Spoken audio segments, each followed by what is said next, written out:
AEW President Tony Khan talks of WWE BS. And will Cody Rhodes be the next WWE champion? But first, let's go to some other Cody Rhodes news as he has revealed details of a meeting with WWE Chairman Vince McMahon. During an interview with The Ringer following his WWE return, Cody would detail the process that led to his decision to leave AEW for WWE, citing a meeting with Vince McMahon and Bruce Pritchard, and Rhodes would say, "One of the most special parts of it was Bruce and Vince flew down to meet me. If that meeting had not led to anything, if it was just a conversation about wrestling or sports entertainment, it would have been great closure for the last loop, because I left here on the worst terms. I talked all the smack on earth, but none of it mattered. It was just a case of Vince telling me, you went out and did it." Cody then confirmed a recent report from WrestleVotes that said that WWE higher-ups wanted him to be the American Nightmare, maintaining his AEW persona, and he would say, "I remember saying I have to be me. It has to be Kingdom, the theme music. It has to be the American Nightmare, all of it." To hear Vince say, "Well, it's not broke, that's what we're buying," felt like vindication. It felt so good. You spend all this time trying to prove people wrong who doubted you, prove people right who were on board with you. But at that moment, it was just closure on the first loop and excitement for what's next. Cody would then have high praise for WWE President Nick Khan, calling him the nicest guy he's ever met, and said, "He is the nicest guy I've ever met in my life. It was so nice to have him, the chairman, and Bruce all come in to meet me. The courtship felt so good, it really did." Cody is now set for his next WWE appearance on Monday, where he will address the always hot Raw after WrestleMania crowd, with it being interesting to see how he is received and what kind of chants we hear during his segment.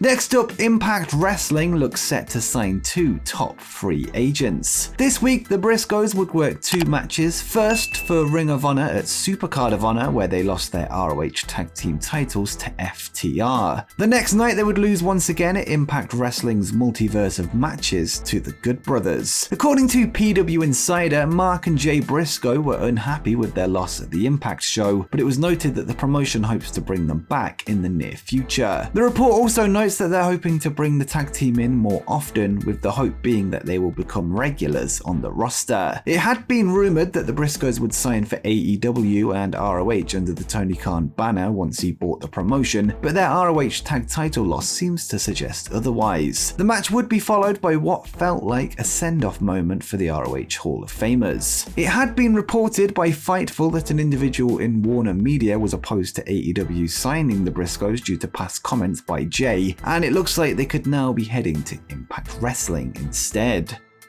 Next up, Ronda Rousey has dismissed a recent controversial report. Earlier today, we discussed a story coming from Brian Alvarez on Wrestling Observer Radio, who stated that Ronda was furious on Friday night due to her finding out that her match with Charlotte Flair was not going to main event night 1 of WrestleMania, leading to her walking out on WWE right before the Hall of Fame ceremony. Rousey was quick to respond to this on Twitter, rubbishing the report, stating that she went home early to tend to her baby. And Ronda would write, "I don't know where these reports come from, but it was an absolute honor to perform under Steve Austin at WrestleMania in Texas. I wasn't at Hall of Fame because I have a 6-month baby I had to put to sleep early. People are literally creating drama out of thin air." Leading up to the show, it did seem that there were mixed messages within the company, with Rousey declaring that she would be main eventing during her appearance on The Ellen Show. In the end, the event would be headlined by a KO show turned match between Kevin Owens and Stone Cold Steve Austin in the Rattlesnakes' home state of Texas. Tonight at WrestleMania Night 2, WWE Universal Champion Roman Reigns will take on WWE Champion Brock Lesnar in a title unification match. It's being billed as the biggest match in WWE history, something Reigns would agree with in an interview with ESPN this week. Roman would note that he and Brock are the reason that WWE are now a billion-dollar company, and he would discuss a promo during a class with the late Dusty Rhodes where he predicted his future, and he would say, "When it comes to it, this is a billion-dollar industry. When I was making $500 a week down in FCW, I cut a promo for Dusty Rhodes. I don't remember all of it, but I pretty much said I'm a walking $1 billion check. Everyone looked at me like, what the heck, is this guy crazy? What is he talking about? Dream, Dusty knew exactly what I was saying." Everybody else at the time, they were my peers, they had no clue what was happening. Now they're beneath me. Dream, at the time, a Hall of Famer, a bona fide draw, somebody who drove this business forward, he understood what I was talking about. 10, 11 years later, look what's happening. When it comes to being a Hall of Famer, being a legend in this game, my work speaks for itself. Tonight's main event will be the 6th time Reigns has headlined WrestleMania and Brock's 8th. But who do you think will walk away as the undisputed WWE Champion? Let me know in the comments down below.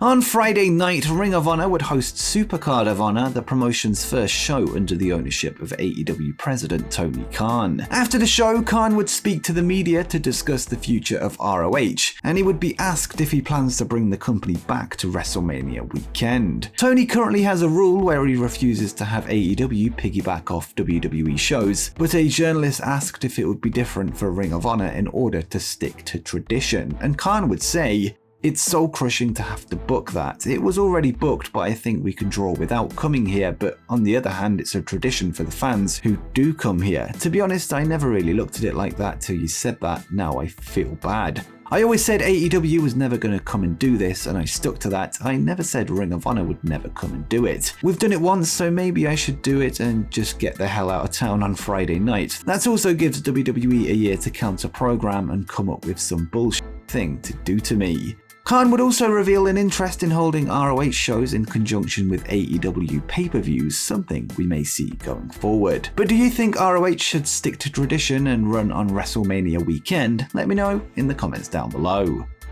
Following his return to WWE last night at WrestleMania, Cody Rhodes discussed his new contract. Speaking with The Ringer podcast, Cody would confirm that he has signed a multi-year deal and will be on the road full-time, confirming that he will not be working part-time. He would talk about some of the details in his deal, including the fact that he has a bus for his family to travel in, calling it the most complex contract in the history of wrestling, and he would say, "I'm all in with WWE. It may be the most complex document ever drawn out in the history of our game. This is a full multi-year commitment, not a part-time deal. I'm back doing what I used to every day on the road. They were wonderful enough to get me a bus so my family could be with me. I got everyone with me tonight for WrestleMania Saturday. They bet on me, so I'm going to bet on WWE. I'm really looking forward to it." Like The Undertaker said a couple of times in his Hall of Fame speech last night, perception is reality often in this industry. And the perception is all over the place. Oh, he's an egomaniac, he asked for all this money. It's kind of fun to hear, but in reality, I grew up here. I didn't know what a contract was. I think I was 19 when I was in OVW. Now it's a different story. It's no longer this has to be a certain way.